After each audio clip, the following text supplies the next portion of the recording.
They were already out of the water, alive. Some of them were smiling, waving at the helicopter, talking to the people who had just saved them, and then their hearts stopped. No warning, no struggle, no second chance. This is one of the most disturbing truths about survival at sea. Sometimes you don't die in the ocean. You die after it lets you go. It's a paradox that haunts the world of maritime search and rescue. A truth written in the cold, hard data of survival statistics and whispered in the quiet corridors of hospitals far from the sea. We imagine survival as a binary state. You are either lost to the waves or you are saved. But the reality is far more complex and infinitely more treacherous. Most people think survival ends the moment you're rescued, that the sight of a helicopter, the sound of a boat's engine, the grasp of a rescuer's hand is the final punctuation mark on a story of endurance. That once you're out of the water, the danger is over, the battle is won. But the ocean doesn't work like that. It is a relentless adversary, and its influence lingers long after you've left its embrace.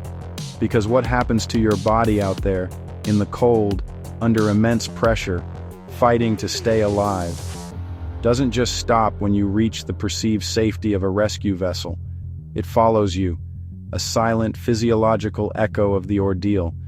It follows you quietly, slowly, and sometimes fatally.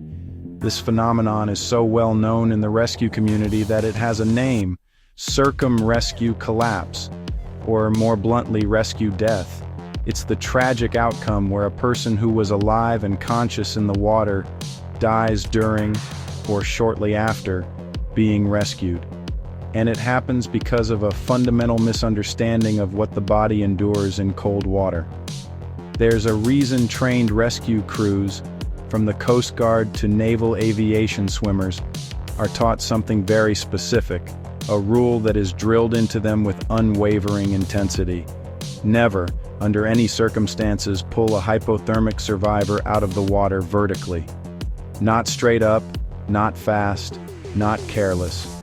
You do not hoist them by their arms. You do not ask them to climb a ladder. You treat them as if they are made of the most fragile glass. Because doing that, the thing that looks like a dramatic life-saving rescue in the movies, can kill them instantly. To understand why, we have to look at the brilliant, desperate war the human body wages against the cold. When a person is immersed in cold water, the body initiates a powerful, instinctual defense protocol. The first stage is cold shock, that involuntary gasp for air, the hyperventilation, the skyrocketing heart rate. It's a chaotic, dangerous moment. But if you can survive those first few minutes, a more deliberate strategy begins. The body goes into survival mode. It's called peripheral vasoconstriction. The brain issues a command to sacrifice the limbs to save the core. Blood vessels in the arms, legs, hands, and feet clamp down, drastically reducing blood flow. The blood is pulled away from the extremities, forced inward, and rerouted to where it's needed most. Toward the heart, toward the lungs, toward the brain. The body is creating a warm, protected central core, abandoning the outer shell to the cold. It is protecting what matters most. At the same time, the ocean itself is providing an unwitting and crucial form of life support. It's called hydrostatic pressure. The sheer weight of the surrounding water exerts a constant, uniform pressure on the entire submerged body. It's like a full-body compression sock, squeezing the legs and lower torso. This external pressure helps keep that shunted, centralized blood where it needs to be. It prevents the blood from pooling in the lower extremities and supports the already struggling circulatory system. Balanced, circulating, keeping the person alive. For hours, this delicate, dangerous equilibrium can be maintained. The body, with the ocean's help, is locked in a stalemate against death. But the moment that person is lifted out of the water, everything changes. especially if they are lifted vertically. The hydrostatic pressure that was supporting their blood pressure disappears instantly. The body is suddenly exposed to the full, unopposed force of gravity, and the blood that was keeping them alive drops. The constricted blood vessels in the legs, no longer squeezed by water pressure, suddenly relax and dilate. The carefully guarded volume of warm, oxygenated blood from the body's core plummets down into the legs, pooling in the very extremities it had abandoned for hours. This catastrophic shift is called orthostatic hypotension. The volume of blood returning to the heart drops to almost nothing. The brain, starved of oxygen, shuts down. The heart, now cold and with nothing left to pump, beats erratically and then stops. The survivor, who was just speaking to their rescuers, loses consciousness and goes into cardiac arrest. This is why every rescue protocol for hypothermic patients is built around one principle: keep them horizontal. By lifting the survivor flat, gravity's effect is neutralized. The blood remains in the core, where it is desperately needed. It allows the transition from the water to the air to be gradual, controlled, and survivable. It gives the medics time to begin the next critical phase, rewarming. But even here, the danger is not over. Removing a person from cold water introduces a new threat: afterdrop. Once the survivor is in the warm air of a cabin or on the deck of a ship, the peripheral vasoconstriction begins to release. The blood vessels in the cold limbs start to open up. As blood begins to circulate back into these frigid tissues, it gets cold. This newly chilled blood then returns to the core, further lowering the body's core temperature, even though the person is out of the water. The heart, already cold and irritable, is suddenly hit with a wave of even colder blood. This can trigger the same fatal cardiac arrhythmias as a vertical lift. This is why rewarming must be done carefully and correctly. You warm the core first, the torso, neck, and groin, using active warming methods. You never rub the limbs or place a person in a hot shower. That would only accelerate the deadly process of afterdrop. The rescue is not a sprint. It is a delicate life-or-death medical procedure that begins in the water and continues long after. The ocean's grip is tenacious.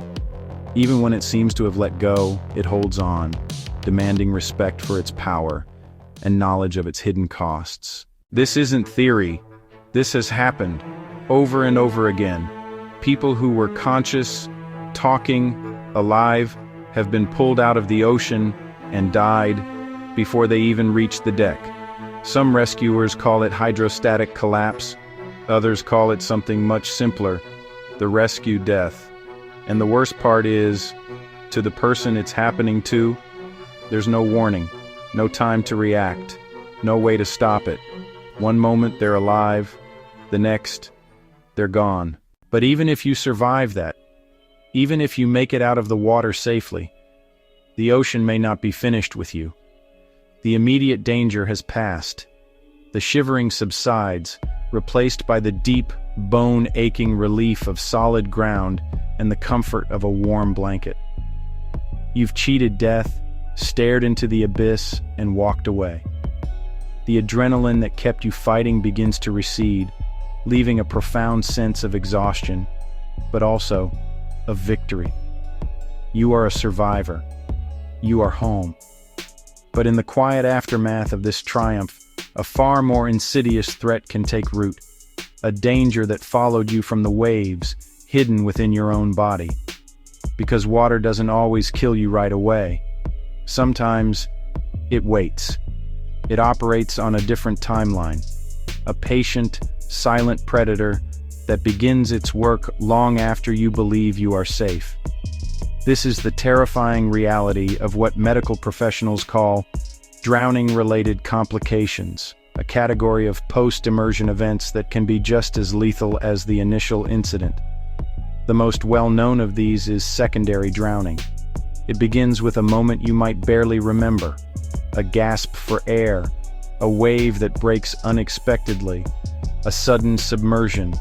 If a person inhales even a small amount of salt water, it doesn't always cause immediate drowning.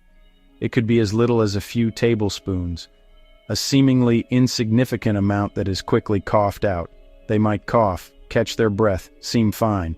The body's powerful cough reflex expels the majority of the fluid, and the immediate crisis feels averted. Even hours later, they can still be talking, walking, resting. They might complain of feeling unusually tired or having a persistent but mild cough, but these symptoms are easily dismissed as the natural aftermath of a traumatic and physically exhausting event. There are no dramatic outward signs of distress, no panic, just a deceptive, dangerous calm. But inside the lungs, something is happening. A catastrophic chain reaction has been set in motion. The salt water begins to irritate the delicate lining of the alveoli, the microscopic air sacs where the vital exchange of oxygen and carbon dioxide takes place. These tissues are incredibly fragile, designed only for contact with air. The high concentration of salt in seawater acts like a chemical irritant, causing direct injury to the cells. The body reacts. It recognizes the salt and cellular debris as foreign invaders and mounts a powerful inflammatory response. But it's the physics of osmosis that truly turns the tide. Salt water is hypertonic, meaning it has a higher salt concentration than the fluids in your body. This imbalance creates a powerful osmotic gradient. In a desperate attempt to dilute the salt coating the alveoli, the body begins pulling fluid directly from the bloodstream across the alveolar walls and into the lungs themselves. This process is called pulmonary edema. Fluid starts to build, slowly filling the lungs from the inside. Not all at once, not dramatically, quietly. The lungs are, in effect, drowning themselves from within. As the fluid accumulates, the space available for air diminishes. The efficiency of gas exchange plummets. The body becomes starved of oxygen. The first noticeable sign is often a sudden worsening of the cough or an abrupt onset of difficulty breathing.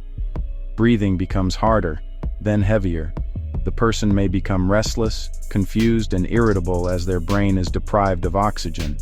Their heart rate skyrockets as it tries to compensate by pumping blood faster. Then, breathing becomes impossible. This critical turn can happen with shocking speed, often 1 to 6 hours after the initial water exposure, but sometimes delayed as long as 24 to 48 hours. The person who seemed fine just an hour ago is now in acute respiratory distress. And by the time anyone realizes what's happening, that this isn't just exhaustion, but a full-blown medical emergency, it's often too late. The window for effective intervention is terrifyingly small. This is called secondary drowning. It is a stark and brutal reminder that escaping the water is only the first step. Any incident involving water inhalation, no matter how minor it seems, requires medical observation. Symptoms like persistent coughing, difficulty breathing, unusual fatigue, or changes in behavior after being in the water are red flags that demand immediate emergency care. It's one of the reasons someone can survive the ocean, make it all the way home, and still not survive the night. The ocean has a long memory, and sometimes it follows you. But there's one more part of this. A cruel, paradoxical twist in the story of survival that almost no one talks about. It's a phenomenon that occurs not during the desperate struggle against the elements, but in the quiet moments that follow. It happens when the fight is seemingly over, when the shore is reached, when the rescuer's hand is finally grasped. It's a danger that hides in the very feeling of safety itself. To understand it, we have to recognize that survival isn't just a physical battle, it's profoundly psychological. When a person is fighting to stay alive, their mind and body enter an extraordinary state, a primal condition often called survival mode. This isn't just a turn of phrase, it's a radical physiological transformation. The body is pushed into a state of extreme overdrive. governed by the most ancient parts of our brain. The sympathetic nervous system takes complete command, initiating the fight-or-flight response on a scale most of us will never experience. Adrenaline and cortisol flood the system. These are powerful stress hormones, acting like a biological supercharger. The heart rate skyrockets, pumping oxygenated blood to the major muscle groups with ferocious intensity. Blood pressure climbs, the liver dumps glucose into the bloodstream, providing a raw, immediate source of fuel for the muscles. Breathing becomes rapid and shallow, maximizing oxygen intake. Critically, the body engages in a process called vasoconstriction, shunting blood away from non-essential systems. The digestive tract, the kidneys, even the skin, they are all temporarily sacrificed, their blood supply diverted to the heart, lungs, and brain. The body is making a calculated, desperate bet, sacrificing long-term function for short-term survival. In this state, pain is suppressed. The brain releases endorphins, its own natural opiates, which mask the agony of injuries, the biting cold, and the screaming exhaustion of the muscles. Fear is controlled, not absent, but caged by a singular, overwhelming focus. Everything is channeled into one objective: stay alive. The mind becomes a fortress, blocking out despair, blocking out the cold, blocking out everything but the next breath, the next handhold, the next kick. The body doesn't rest, it doesn't slow down, it doesn't stop, because it can't. To stop is to perish. This heightened state is a shield, but it's a shield that consumes the very person it's protecting. But the moment the brain perceives a fundamental shift in its circumstances, the moment it registers the sound of a rescue helicopter, the sight of a ship's deck, the warmth of a blanket, the moment it finally, truly believes, "I'm safe now," everything changes. The psychological trigger that held the fortress together is released. The command from the brain is no longer fight, it's stand down. And that survival mode, the very system that kept the person alive against all odds, shuts off. The adrenaline drops precipitously. The cortisol levels begin to fall. The entire stress response, which had been running at maximum capacity, fades away. And sometimes, tragically, the body can't handle the sudden shift from all-out war to peacetime. This is the paradox of rescue collapse. The abrupt withdrawal of those life-sustaining stress hormones can cause a catastrophic drop in blood pressure. The blood vessels, which were tightly constricted, suddenly dilate, causing blood to pool in the extremities and away from the vital core. The heart, which was beating with chemically induced strength, can falter. Systems that were barely holding together under the immense pressure of survival mode begin to fail. The kidneys, starved of blood for hours, can't resume function. The lungs, damaged by cold or water aspiration, are overwhelmed. Organs, running on fumes, shut down. The body crashes, not because the person lost the fight, but because their body finally and fatally stopped fighting. It's a silent, devastating epilogue to a story of incredible endurance, a final reminder that the journey to safety is not over until the body is truly stable, long after the mind believes the danger has passed. This is what makes ocean survival so dangerous. It doesn't end when you're rescued. It doesn't end when you reach land. Because the ocean doesn't always take you in the water. Sometimes it takes you after, and most people never see that part coming. Most people think they'll scream for help, that someone will hear them, that rescue means survival. But offshore, your voice disappears fast. Wind, distance, waves. If no one hears you, you don't get found. And sometimes, even when you do get found, the fight isn't over yet.